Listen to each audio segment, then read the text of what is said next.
ફરી એકવાર ધોરણ 10 વિષય સામાજિક વિજ્ઞાન પ્રકરણ 8 કુદરતી સંસાધનોની અંદર જમીનના પ્રકારોના નામ ગયા વિડિયો લેક્ચરની અંદર જોઈ ગયા. આજે આપણે છે એ કેટલીક જમીનો છે એની ડિટેલમાં ચર્ચા કરવાની છે. વિદ્યાર્થી મિત્રો, અહીંયાથી એસક્યુએમસીક્યુ તથા મોટા સવાલ પણ બની શકે ખરા. તો વિદ્યાર્થી મિત્રો, હવેના જે જમીનના પ્રકારની આપણે વિગતે ચર્ચા કરવાની છે એ આપણી માટે ઘણા મહત્વના વિડિયો લેક્ચર્સ હોઈ શકે. તો આ પાઠનો ખરેખર હાર્ટ એ હવે શરૂ થાય છે. તો જોઈએ કેટલાક જમીનના પ્રકારો. વિદ્યાર્થી મિત્રો, અહીં આપણે છે જમીનના પ્રકાર એ રીતે સ્ટડી કરવાના છે જે જમીન ભારતમાં છે એ વધુ પ્રમાણમાં જોવા મળે છે. ક્રમશઃ પછી ઉતરતા ક્રમમાં નીચે જતા જઈશું.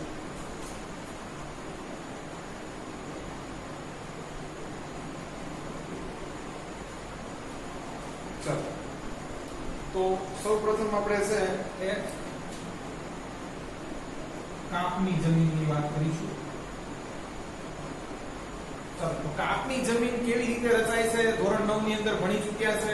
જો ફરી પાછું રિવિઝન કરવું હોય તો ડિસ્ક્રિપ્શન બોક્સ ની અંદર આનો વિડિયો લેક્ચર મૂકી દેવામાં આવશે. તો બેઝિકલી હવે તમને ખબર જ છે કે કાપ એટલે શું. તો વિદ્યાર્થી મિત્રો, નદીઓ જે પોતાની સાથે પ્રવાહમાં રેતી માટીના કણો કે ખનિજ તત્વો છે ઢસડી લાવે છે, બેઝિકલી એને આપણે કાપ કહેતા હોઈએ. ચાલો, ભારતમાં છે એ કેટલા ટકા આવી જમીન આવેલી છે તે જોઈએ.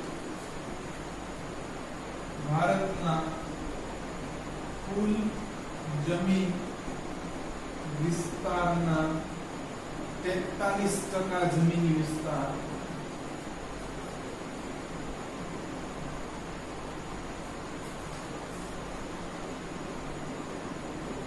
કાપની જમીન આવેલી છે. અને વિદ્યાર્થી મિત્રો, કાપની જમીનની ફળદ્રુપતાની તો શું વાત કરવી, એટલા માટે જ કદાચિત ભારત છે એ ખેતી પ્રધાન દેશ હશે. તો વિદ્યાર્થી મિત્રો, અહીંયા ખાસ જોવાનું છે જમીનના 43% છે. આખા ભારતના ભૂમિ ભાગના 43% નથી. જમીન કોને કહી શકાય?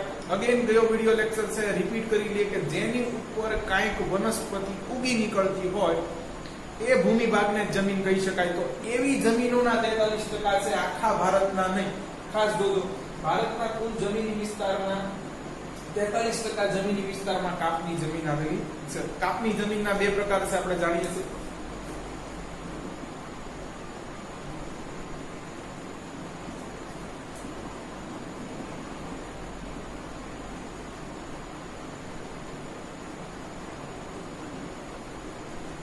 ખદર અને બાંગર. તો વિદ્યાર્થી મિત્રો, આ છે એ ધોરણ 9 નો છે મુદ્દો છે. અહીંયા લખેલો નથી પણ જનરલી હું લખાવતો હોઉં છું. તો આપણે જાણીએ છે નખ અને બાજુ સૂત્ર યાદ રાખવાના છે.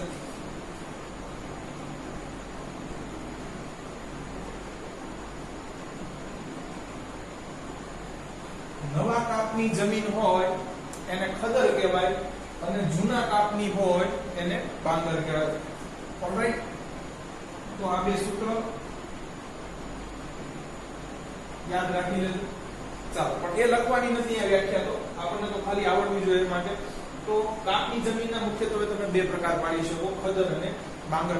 આની માટેનો વિડિયો પણ તમારે છે ખદર અને બાંગર કેવી રીતે રચાય છે જોવું હોય તો એ પણ ડિસ્ક્રિપ્શન બોક્સની અંદર વિડિયો મૂકી દેવામાં આવશે. ચાલો, તો અહીંથી એક શોર્ટ ક્વેશ્ચન બને છે. કેટલા ટકા? 43%. કેટલા પ્રકાર? તો કે બે પ્રકાર છે એ પાડી શકાય. ચાલો, ભારતમાં છે કાપની જમીન ક્યાં ક્યાં આવેલી છે એની ચર્ચા કરી લઈએ.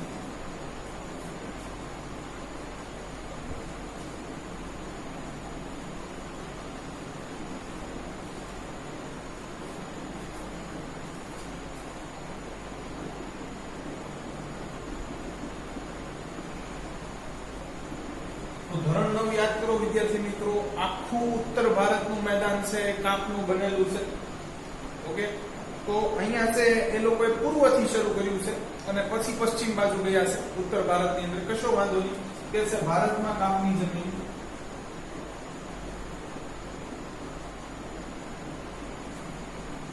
પૂર્વમાં બ્રહ્મપુત્ર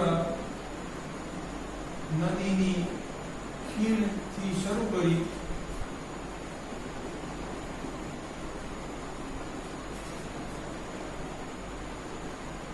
પશ્ચિમમાં સતલુજ નદીના ખીણ પ્રદેશ સુધી આવેલી છે. એકચ્યુઅલમાં ભારતની બદલે અહીંયા જો ઉત્તર ભારત લખીશું તો વધુ સારું રહેશે. વિદ્યાર્થી મિત્રો, જે આપણો ઉત્તર ભારતનો વિસ્તાર છે ખરેખર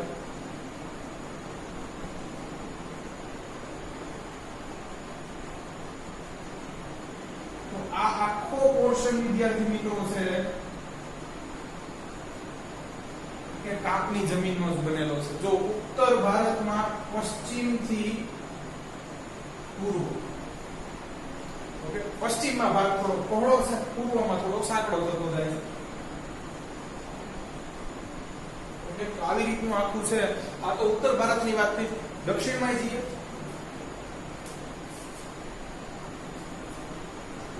ચાલો. તો દક્ષિણમાં કઈ કઈ? ઉત્તરમાં તો આપણને ખબર છે હિમાલયની નદીઓ છે, ભરપૂર પ્રચુર માત્રામાં કાપ ઢસડી લાવે છે. હવે દક્ષિણ ભારતમાં એવી કોઈ મોટી નદીઓ નથી, પણ ઘણી બધી નદીઓ છે દ્વીપકલ્પીય ઉચ્ચ પ્રદેશને કારણે આપણને મળે છે. તો એની વાત લખી નાખીએ. દક્ષિણ ભારતમાં નર્મદા, તાપી, ગોદાવરી, મહાનદી, કૃષ્ણા, કાવેરી, આટલી નદીઓ છે વિદ્યાર્થી મિત્રો જે મોટી છે. આ ઉપરાંત કેટલી અન્ય છે એ નદીઓ છે ના ખીણ પ્રદેશોમાં કાપની જમીન જોવા મળે. આ ઉપરાંત વિદ્યાર્થી મિત્રો મુક્ત ત્રિકોણ પ્રદેશમાં પણ જોવા મળે છે. વોટ ઇઝ ડેલ્ટા એ પણ આપણે છે હમણાં દોરીને છે ચર્ચા કરીશું. ચાલો, તો કઈ નદીઓનો મુક્ત ત્રિકોણ પ્રદેશ છે? આમાંથી નર્મદા અને તાપી કાઢી નાખો ગુજરાત વાળી, બાકી બધી રહેવા દો. ગોદાવરી, મહાનદી, કૃષ્ણા અને કાવેરી નદીના મુખ્ય ત્રિકોણ પ્રદેશમાં પણ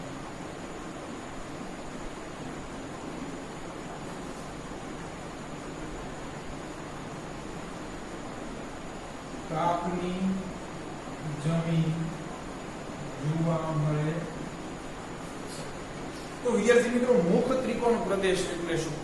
તો તમે જાણો છો ગુરુત્વાકર્ષણનો નિયમ કે હંમેશા છે પાણી છે એ ઊંચા ઢોળાવવાળા વિસ્તારથી નીચેના છે તરફ, નીચાણવાળા વિસ્તાર તરફ તો આપમેળે વહે છે. પણ જ્યારે નીચાણવાળા વિસ્તારમાં આવી જાય છે વિદ્યાર્થી મિત્રો, પછી એની પાસે કોઈ એવી ખાસ ગતિ હોતી નથી કે જે પોતાની સાથે કાપ ઢસડી લાવે. એટલે કેટલી છે શાખાઓમાં, ફાટમાં છે એ નદીઓ પછી વહેંચાઈ જતી હોય છે. ઘણીવાર વચ્ચે મોટી ટેકરીઓ આવી જતી હોય છે. તો ટેકરીઓની બંને બાજુ જે છે એ ફાટ કે ખીણ વિસ્તાર હોય છે એમાં ચાલી જતી હોય છે. તો આવા તમને છે એ ઘણી આવી ફિંગર લાઇક સ્ટ્રક્ચર જોવા મળશે. જો વિદ્યાર્થી મિત્રો, આ જે ત્રિકોણ બને છે એને ડેલ્ટા કહે છે, બરોબર? આવી તમને અહીંયા જોવા મળશે.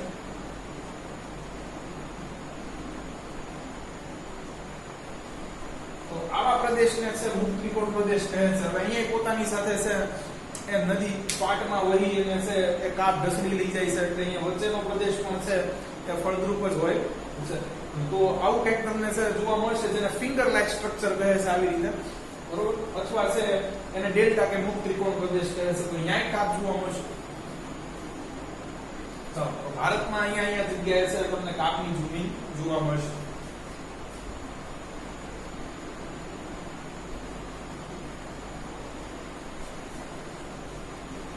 ચાલો, કાપની જમીનની થોડી કંઈક છે વિશેષતા અને લાક્ષણિકતાની વાત કરી લઈએ.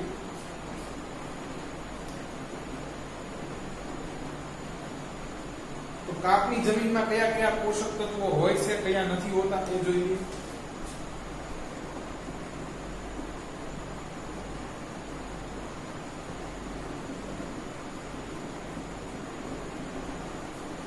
વિદ્યાર્થી મિત્રો, અહીંયા તમને છે એક ખાસ પોટાશ સંજ્ઞાથી તમને ખબર જ પડી ગઈ છે કયું તત્વ હશે. કૃષિમાં પણ આની ચર્ચા કરી ચૂક્યા છે. પછી કે છે ફોસ્ફોરિક એસિડ. વિદ્યાર્થી મિત્રો H3PO4 આ પણ તમને છે જોવા મળશે. પછી ત્રીજું તો કે ચૂના તત્વો જોવા મળશે.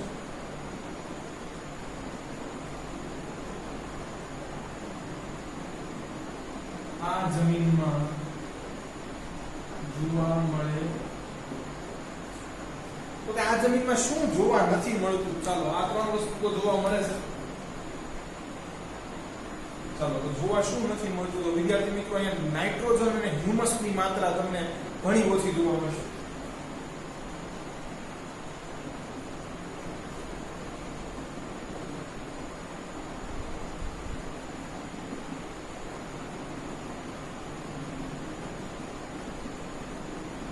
ચાલો નાઇટ્રોજન તો તમે સમજ્યા, બરોબર. આ હ્યુમસ એટલે શું વિદ્યાર્થી મિત્રો? તો તમને ખબર જ છે કે વાનસ્પતિક છે સેન્દ્રિય કચરાને છે અથવા સેન્દ્રિય પદાર્થોને હ્યુમસ કહે છે.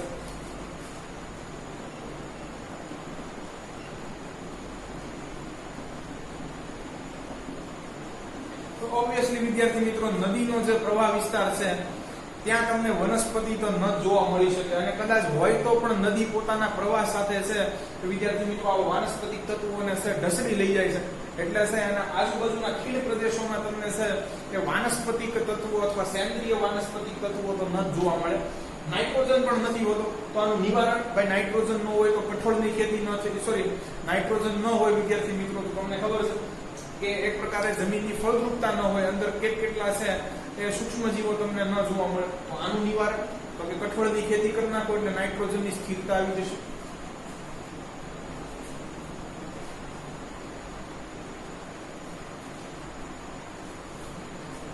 આનું નિવારણ કે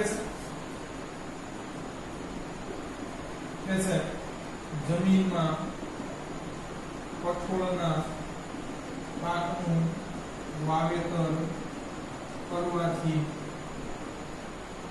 નાઇટ્રોજન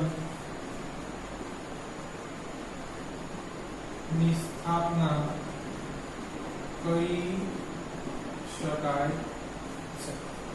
ઓકે, તો હવે ફરીથી સમજાવી દઉં કે આવું કે શું થતું હોય છે કઠોળ વાવવાથી. તો વિદ્યાર્થી મિત્રો કઠોળની એકચ્યુઅલમાં શીંબી કુળની વનસ્પતિ કોઈ પણ, તો શીંબી કુળની વનસ્પતિ એટલે કેવી? તો કે ફોલીને છે અંદરના દાણા ખાઈ શકો એવી વટાણા છે, ચણા છે, મગફળી છે, તો એવી કોઈ તમે વનસ્પતિ વાવો છો તો એના મૂળની અંદર રહેલી ગાંઠ જેને મૂળ ગંડિકા કહે છે, એમાં એક રાઇઝોબિયમ નામક બેક્ટેરિયા છે એ વિદ્યાર્થી મિત્રો નાઇટ્રોજનનું સંશ્લેષણ કરે છે. આ જ નાઇટ્રોજન આગળ જતા છે પ્રોટીન અંદર બનાવે છે, જેથી તમને કઠોળમાંથી છે એ ભરપૂર માત્રાની અંદર પ્રોટીન મળે છે. ખાસ શાકાહારી માટે તો છે પ્રોટીન નો એકમાત્ર સ્ત્રોત છે આમ તમે કહી શકો તો કઠોળ છે. આ ઉપરાંત દૂધ અને દૂધની બનાવટો પણ છે. તો વિદ્યાર્થી મિત્રો કઠોળનું વાવેતર કરશો તો જે એ મૂળ ગંડિકાઓમાં નાઇટ્રોજન હશે એમાંથી થોડો વિદ્યાર્થી મિત્રો જમીનને પણ મળશે. એટલે જો તમારે છે નાઇટ્રોજનની સ્થિરતા કરવી હોય, બેલેન્સ કરવું હોય તો એકવાર છે કઠોળ અહીંયા વાવી દેવું જોઈએ વર્ષમાં એકાદ, જે આપણે આંતરપાક પદ્ધતિ કહીએ છીએ, પાકની ફેરબદલી કહીએ છીએ એમાં. તો આ એનું નિવારણ છે. ચાલો અહીંયા છે કાપની જમીનમાં મોટા ભાગે કયા કયા પાકો લેવામાં આવે છે તે જોઈએ ભારતમાં.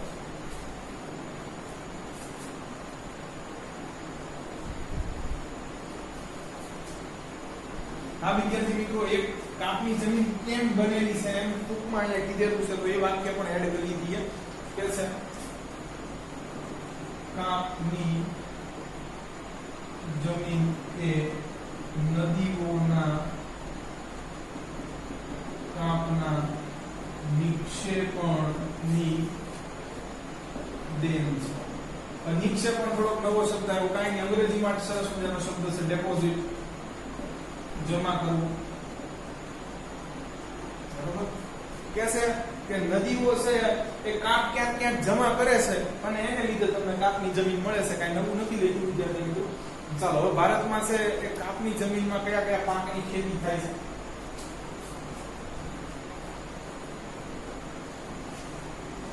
તો વિદ્યાર્થી મિત્રો અહીંયા બધી જમીન જે શરૂઆતની ત્રણ આજે જે ભણવાની છે એમાં બધામાં તેલીબિયા ફૂલ આવે છે, એટલે ખાસ એ યાદ રાખજો અહીંયા વિદ્યાર્થી મિત્રો. તો સૂત્ર છે આ KTM તેલીબિયા માટે છે, બરોબર છે. આ ઉપરાંત વિદ્યાર્થી મિત્રો છે શેષ છે, જેને આપણે નાળિયેર કહીએ છીએ. ચાલો, તો આની પરથી વિદ્યાર્થી મિત્રો K4 કપાસ, કપાસિયાનું તેલ. કપાસિયા ખરેખર તો રોકડિયા પાકમાં આવે છે, પણ અહીંયા ચાલો કપાસ લખી નાખીએ ખાલી. ચાલો, પછી ટી, તો ટી માં એ વિદ્યાર્થી મિત્રો છે તેલીબિયા લખી નાખ્યું છે જનરલી. તો તેલીબિયાના ઘણા પ્રકાર આપણે છે ભણી ચૂક્યા છે.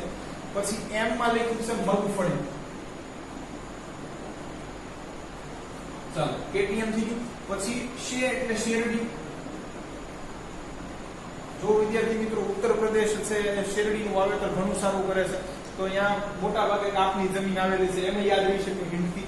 ચાલો, શ એટલે શણ.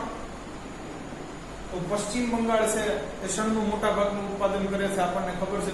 તો અહીંયા પણ વિદ્યાર્થી મિત્રો છે એ ફળદ્રુપ પ્રદેશ આવેલો છે. હુગલી નદી યાદ કરો, એની આજુબાજુનો વિસ્તાર.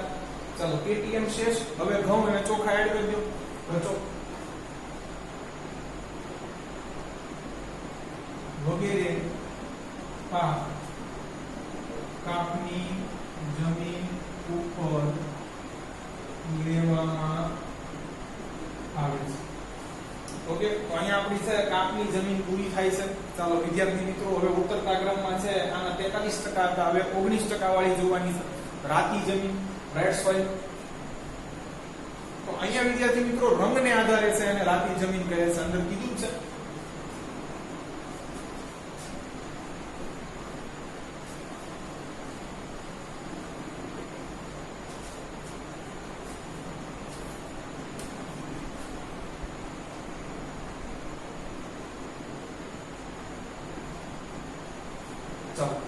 રાતી જમીન. તો પહેલા તો ટકાવારી લખી નાખીએ. દર વખતે સૌથી પહેલા વિદ્યાર્થી મિત્રો ટકાવારી લખી નાખવી એટલે ભૂલાઈ ના જાય. ચાલો, તો ભારતમાં કુલ જમીની વિસ્તારના 19% વિસ્તારમાં રાતી જમીન આવેલી છે. ચાલો, 19% વિસ્તાર. સૌથી વધુ કાપની જમીન 45%, રાતી જમીન છે એ 19% લખી છે. ચાલો વિદ્યાર્થી મિત્રો, હવે રાતી જમીન છે શા માટે એનો રંગ છે લાલ બતાય છે એ કીધું છે કે આ પ્રકારની જમીનમાં ફેરિક ઓક્સાઇડ, ફેરસ ઓક્સાઇડ પણ લખી શકો.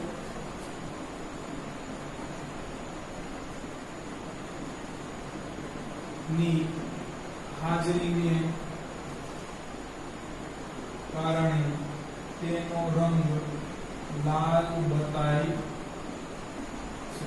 પરંતુ વિદ્યાર્થી મિત્રો, તમે જે જમીનની નીચેના થર જોશો તો એક પાછા પીળા રંગના જોવા મળશે. તો આ પણ એક એડ કરવાનું છે. જમીનની નીચેના થર પીળા રંગના હોય છે.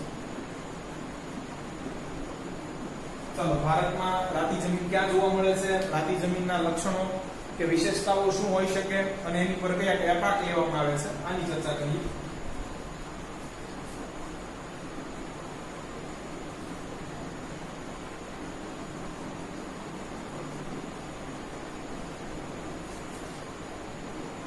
વિદ્યાર્થી મિત્રો, ઘણા ખરા ભાગમાં રાતી જમીન છૂટી છવાઈ તમને જોવા મળશે. તો ભારતમાં રાતી જમીન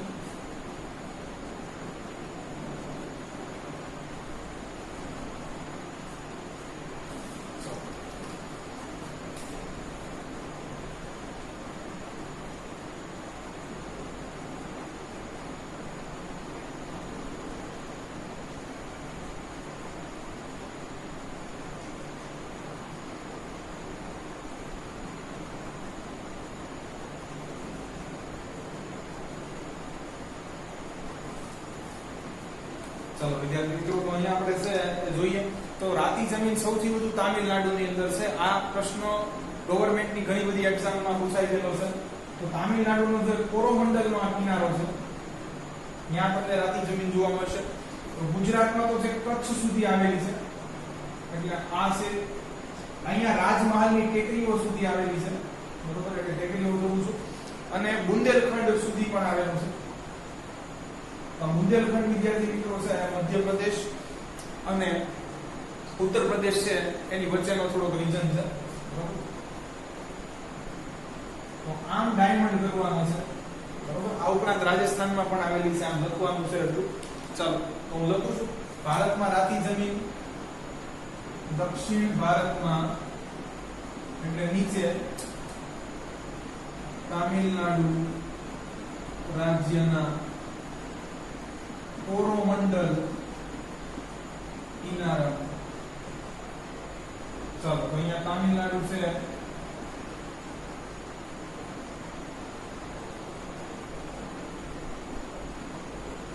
એનો કોરોમંડલ તટ,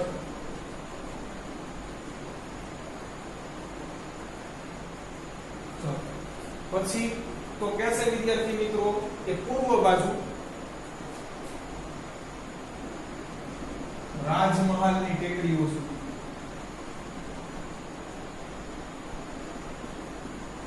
રાજમહાલની ટેકરીઓ છે વિદ્યાર્થી મિત્રો ઝારખંડમાં આવેલી છે, બરાબર, એટલે બિહારની એક્ઝેક્ટ નીચે આપણે. તો આ છે પૂર્વ ભાગ. ચાલો ઉત્તરમાં તો વિદ્યાર્થી મિત્રો છે એ આ ખરેખર રાજમહાલની ટેકરીઓ અને આ બે ભાગ છે એ મધ્યવર્તી ઉચ્ચ ભૂમિનો છે, પણ તમે જોશો દક્ષિણથી તો ખાસો ઉપર કહેવાય, બરોબર. શરૂઆતમાં તો ઉત્તર ભારતનું મેદાન આવે છે, આપણને ખબર છે, એની ઉપર પણ છે હિમાલયનો પ્રદેશ આવે છે. તો આ તો વચ્ચેનું કંઈક ભારત છે, છતાં પણ નીચેથી તમે જોશો તો ઘણું ઉપર કહી શકાય ઉત્તર બાજુએ, એટલે આ બે કીધું છે.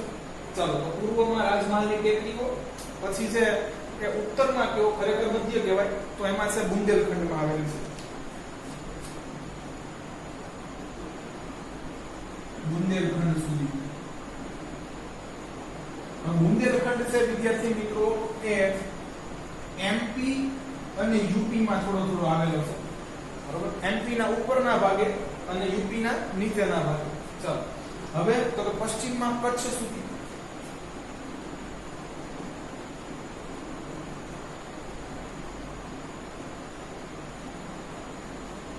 ઉપરાંત પણ રાજસ્થાનના થોડા વિસ્તારમાં આવેલી છે, અહીંયા બતાવી દીધું.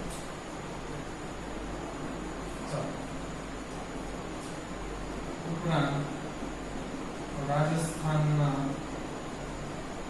થોડા વિસ્તારમાં આવેલી છે.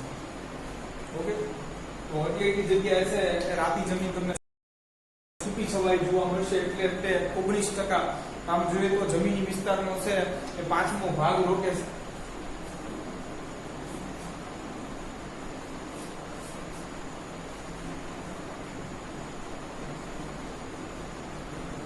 ચાલો વિદ્યાર્થી મિત્રો રાતી જમીનની વિશેષતાઓ જોઈએ. તો ખરેખર અહીંયા પણ તમે લખી શકો કે રાતી જમીનનો રંગ શા માટે લાલ દેખાય છે, તો ખરેખર એ મુદ્દો અહીંયા એડ કરી દેજો, બરોબર છે. ચાલો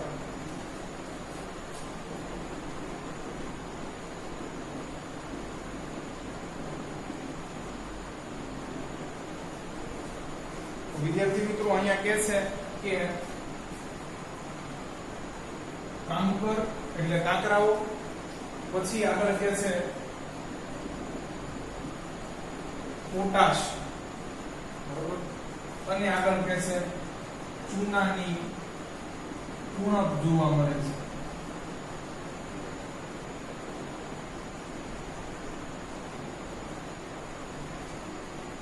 તો વિદ્યાર્થી મિત્રો તમને છે આ ત્રણ વસ્તુ નહીં જોવા મળે આમાં, કાંકર છે, પોટાશ છે અને ચૂનો છે. ઓકે, અથવા અહીંયા છે એક કેલ્શિયમ પણ તમે લખી શકો. ચાલો તો કાંકર, કેલ્શિયમ અને ચૂના એ છે તમને એ ઉણપ જોવા મળશે, બરોબર. આ ઉપરાંત કેટલાક ખનિજ તત્વો પણ નથી જોવા મળતા, તો એ કેવું છે તો એનપીકે યાદ હોય તો તમને ઘણું કામ તમારું સરળ થઈ જાય, અને એક એમ એડ કરી દેવાનું છે, બરોબર. અહીંયા વિદ્યાર્થી મિત્રો તમને છે નાઇટ્રોજન, પછી ફોસ્ફરસ, અહીંયા ફોસ્ફેટ લખ્યું છે, પછી પોટાશ અને મેગ્નેશિયમ જેવા તત્વોની ઉણપ જોવા મળશે. ચાલો, તો આ બે વસ્તુ તમને છે જોવા મળશે નહીં. કાંકર, કેલ્શિયમ અને ચૂનાની ઉણપ, નાઇટ્રોજન, ફોસ્ફેટ, પોટાશ અને મેગ્નેશિયમની ઉણપ. આ બે વાક્યો તમારે યાદ રાખી લેવાના છે. હવે વિદ્યાર્થી મિત્રો જુઓ તો અહીંયા ખાસ નાઇટ્રોજન, ફોસ્ફેટ અને પોટાશની ઉણપ છે એટલે આ કૃત્રિમ ખાતરનો ઉપયોગ કરવો પડે છે.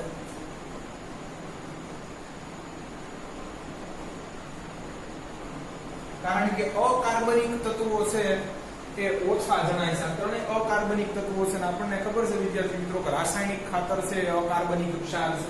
એટલે અહીંયા ખેતી માટે છે એ ખાસ થોડા એવા પ્રમાણમાં છે કૃત્રિમ ખાતર અથવા રાસાયણિક ખાતરનો ઉપયોગ કરવો પડતો હોય છે. ચાલો વિદ્યાર્થી મિત્રો આગળ જોઈ લઈએ કે ભારતમાં રાતી જમીન ઉપર છે કયા કયા પાક લેવા માફક આવે છે.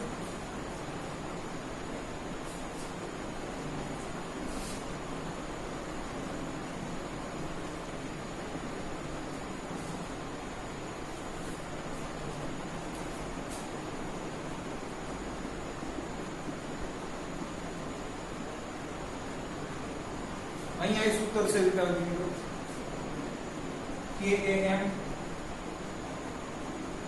ઓકે, પછી વિદ્યાર્થી મિત્રો છે ઘર બાજુ, બરોબર, અને બટાકા. ચાલો, તો K4 પાછો કપાસ આવ્યો. વિદ્યાર્થી મિત્રો જો આ ત્રણેય તેલીબિયા લખ્યા છે.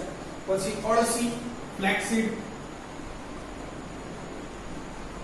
ખાસ મુખવાસમાં આપણે તો ઉપયોગ કરીએ છીએ. અળસીનું પણ તેલ નીકળે છે વિદ્યાર્થી મિત્રો. પાછું એમ આવ્યું મગફળી. ચાલો, તો આ ત્રણ છે તેલીબિયા. ઘઉં, બાજરી, જુવાર. એટલે વિદ્યાર્થી મિત્રો ધાન્ય પાકો થઈ ગયા ત્રણે ત્રણ. અને આ બાજુ વિદ્યાર્થી મિત્રો તમે જોશો તો એ બટાકા શાકભાજીમાં આપણે લઈશું. તો રાતી જમીન ઉપર છે આ પ્રકારના પાકો લેવામાં આવે છે. ચાલો, એ રાતી જમીન પણ પૂરી થાય છે. હવે મહત્વની કહી શકાય એવી આપણે કાળી જમીન જોવાની છે.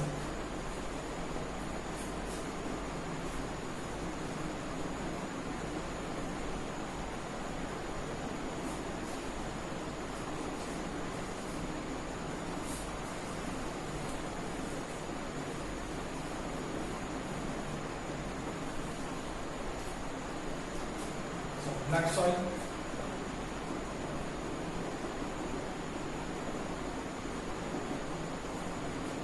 તો કાળી જમીનને વિદ્યાર્થી મિત્રો છે એ બીજા નામે પણ ઓળખાય છે અને રેગુર પણ કહે છે.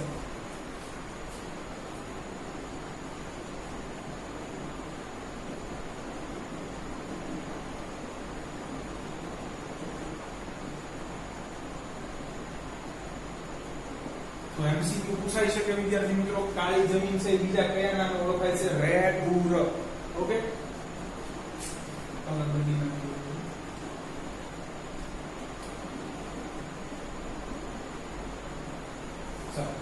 હવે તો કે ભાઈ ટકાવારી પ્રમાણે કહી દો જલ્દી. 15% છે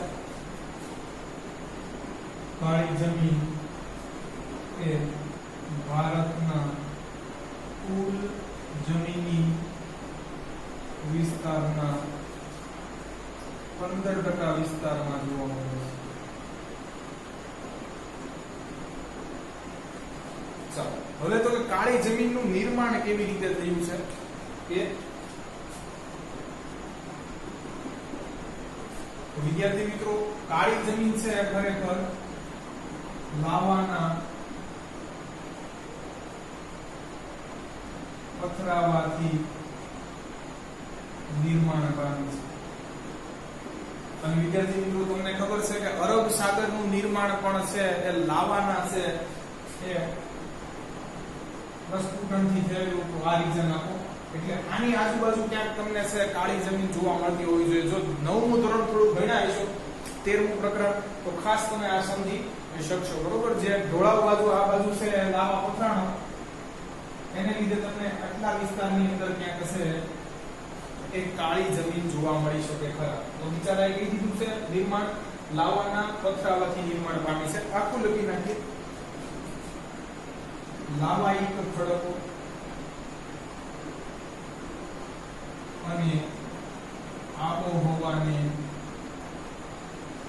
કારણે ઘણા વર્ષોને અંતે કાળી જમીન, ઘણા વર્ષો એટલે તમે સમજી ગયા છો કેટલા, જમીનનું નિર્માણ થયું છે. ચાલો વિદ્યાર્થી મિત્રો, ભારતમાં ક્યાં જોવા મળે, ગુજરાતમાં જોવા મળે છે કે કેમ એની વાત કરી લઈએ.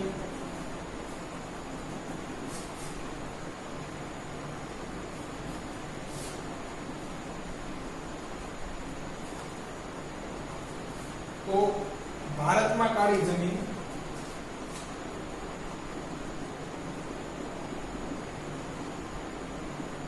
મહારાષ્ટ્ર આવશે, અરબ સાગરની નજીક. અજંતા ઇલોરા ભણી ગયા છે, મહારાષ્ટ્ર આખું. ચાલો પછી મધ્યપ્રદેશનો પણ ભાગ છે, પણ મહારાષ્ટ્ર બાજુનો એટલે કીધું છે પશ્ચિમી મધ્યપ્રદેશ. પછી નીચેની બાજુ આંધ્રપ્રદેશ અને કર્ણાટક પણ છે.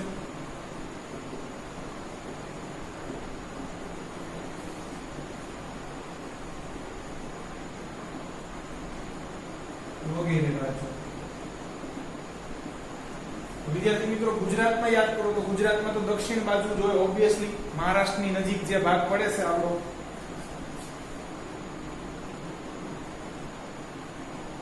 તો આ બાજુમાં તમને ક્યાંક જોવા મળતી હોવી જોઈએ, તો અહીંયા જ છે. ચાલો થોડી ઉપર પણ જોવા મળે છે. તો ગુજરાતમાં બે જે જિલ્લાઓ બાજુમાં આવ્યા છે એ લખું છું. સુરત, તાપી બાજુમાં છે. ચાલો પછી તો કે છે આગળ કે છે ભરૂચ, નર્મદા. પછી તો કે વડોદરા અને ડાંગ એક યાદ રાખવાનું છે. વગેરે. ગુજરાતમાં પણ છે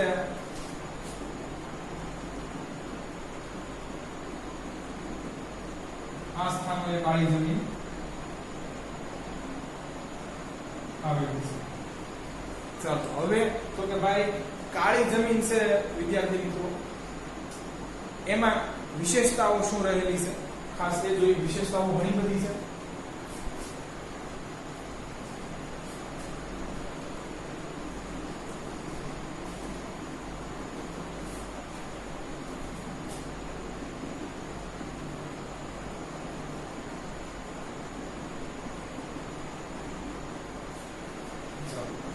તો ખાસ અહીંયા તમને જોવા મળશે ઘણા બધા ધાતુની સક્રિયતા શ્રેણીના તત્વો. કેલ્શિયમ, એલ્યુમિનિયમ, પછી લોહ. ઓબ્વિયસલી લાવામાં ઘણો મોટો ભાગ એલ્યુમિનિયમ અને લોહનો, ફેરસનો હોઈ શકે, કારણ કે આની બેની તો સૌથી વધુ કાચી ધાતુ મળી આવે છે, એટલે આ બે તો મુકાય જ નહીં. તો આ યાદ રાખવાની ટ્રીક છે વિદ્યાર્થી મિત્રો, કેલ્શિયમ, એલ્યુમિનિયમ, લોહ. પછી મેગ્નેશિયમ કાર્બોનેટ,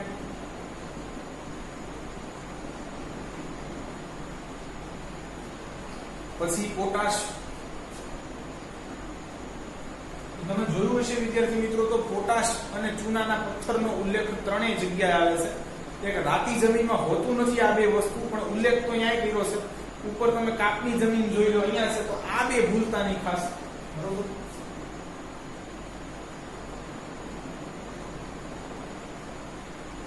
આ 6 તત્વો છે ખાસ જોવા મળે છે. વગેરે તત્વો જોવા મળે છે. કાળી જમીનમાં 6 તત્વો તમને જોવા મળશે. આ ઉપરાંત પણ વિદ્યાર્થી મિત્રો ઘણી છે વિશેષતાઓ છે. જો આટલા બધા છે તત્વો, વેરાયટી વાળા છે, એટલે કે સાની ફળદ્રુપતા સારી હોય છે, ભેજ ગ્રહણ ક્ષમતા જાજી હોય છે. આ પણ પ્રશ્ન પૂછાય.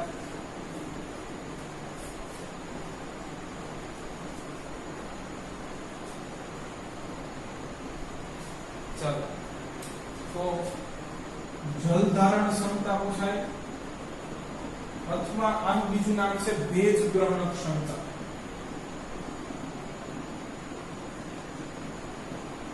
વધુ હોય તો વિદ્યાર્થી મિત્રો બેનિફિટ છે, જો પાણી ઓછું આપવું પડશે કારણ કે ભેજ જાળવી રાખશે, તો આ એક કાળી જમીનનો ફાયદો કરી શકાય. ઓછા પાણીએ પણ અહીંયા તમે પાક લઈ શકો ખરા. તો જલ ધારણ ક્ષમતા અથવા ભેજ સંગ્રહણ શક્તિ વધારે હોય છે. આગળ કહેશે ફળદ્રુપ ગણાય છે.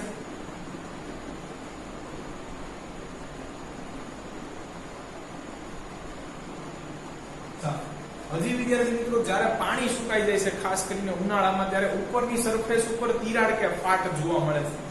કે છે ભેજનું પ્રમાણ ઘટતા જમીન ઉપર ફાટ કે તિરાડ જોવા મળે છે. આવું તમને ચોમાસામાં ખાસ જોવા મળશે. જ્યાં વિદ્યાર્થી મિત્રો ગારો થતો હોય ને ત્યાં જોજો ગારો સુકાય એટલે એની ઉપર તમને ક્રેક્સ જોવા મળશે. બસ તો એવી જ ક્રેક તમને સાહેબ કાળી જમીન ઉપર પણ જોવા મળી શકે. ચાલો વિદ્યાર્થી મિત્રો આગળનું હવે કાળી જમીન પર કયા કયા છે એ પાકો લેવામાં આવે છે અને કાળી જમીન કેની માટે છે સૌથી વધુ એ ફેવરેબલ કયા પાક માટે મનાય છે એનો પણ ઉલ્લેખ કર્યો છે. સાથે હું તમને ગુજરાતના એક પ્રદેશની પણ વાત કરીશ. આવું જોઈએ.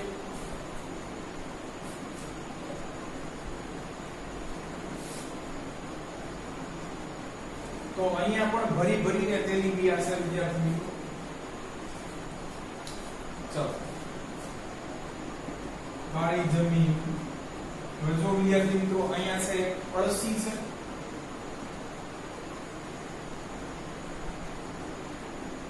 પછી કપાસ છે, પછી મગફળી છે, પછી સરસવ છે. ખાસ ઉપર પંજાબ બાજુ જવાનું છે. તો આ ચાર તેલીબિયા તમે જો કપાસિયાનું તેલ નીકળે છે વિદ્યાર્થી મિત્રો, આમ તો ખરેખર રોકડીઓ પાક કહેવાય પણ એ છે. પછી પલ્સ કીધું છે, અડદ જેવા કઠોળ માટે પણ છે એ મહત્વપૂર્ણ ગણાય છે. અળસી, કપાસ, મગફળી, સરસવ, અડદ જેવા કઠોળ અને તમાકુ મેઇન રોકડીઓ પાક. તો વિદ્યાર્થી મિત્રો આ છે એવા પાકો માટે વધુ અનુકૂળ બનાય છે.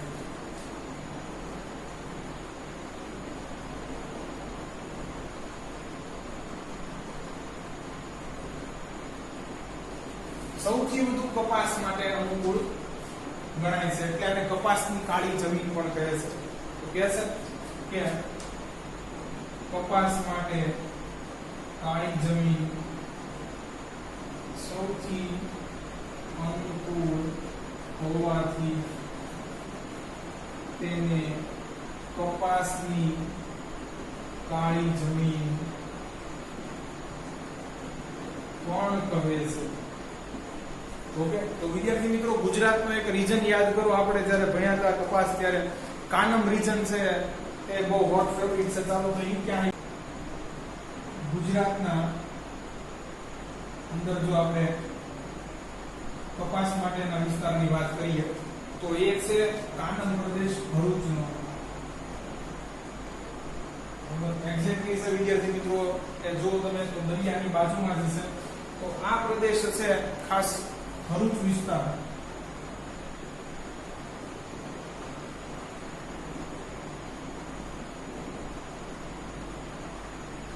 આ કપાસ માટે બહુ ફેમસ છે. તો નકશાની અંદર ખાસ પૂછાઈ શકે. તો વિદ્યાર્થી મિત્રો અહીંયા છે એ આપણી કાળી જમીન પણ પૂરી થાય છે, પરંતુ એક મારે રાતી જમીનની અંદર મુદ્દો લખાવવાનો રહી ગયો છે કે એમાં કાર્બોનેટ તત્વોનું પ્રમાણ પણ ઓછું હોય છે. તો જે કાર્બનિક સંયોજનો છે એ પણ ઓછા જોવા મળતા હોય છે. તો એક વાક્ય છે એ રાતી જમીનની અંદર એડ કરી નાખવાનું છે. કાર્બોનેટ તત્વોનું પ્રમાણ ઓછું. ઓકે. તો આ એક છે એ લખી નાખવાનું છે વિદ્યાર્થી મિત્રો, ભૂલતાની રાતી જમીનની અંદર. તો અહીંયા વિદ્યાર્થી મિત્રો આજે 3 જમીનો રાખીએ છે, ખૂબ મહત્વની છે. બાકીની 5 જમીનો છે એની નેક્સ્ટ વિડિયો લેક્ચર્સની અંદર ચર્ચા કરીશું. જો તમને અમારા વિડિયો લેક્ચર્સ પસંદ આવતા હોય તો આને લાઈક કરો, તમારા અન્ય વિદ્યાર્થી મિત્રો જોડે લિંકને શેર કરો. Thanks for watching my video.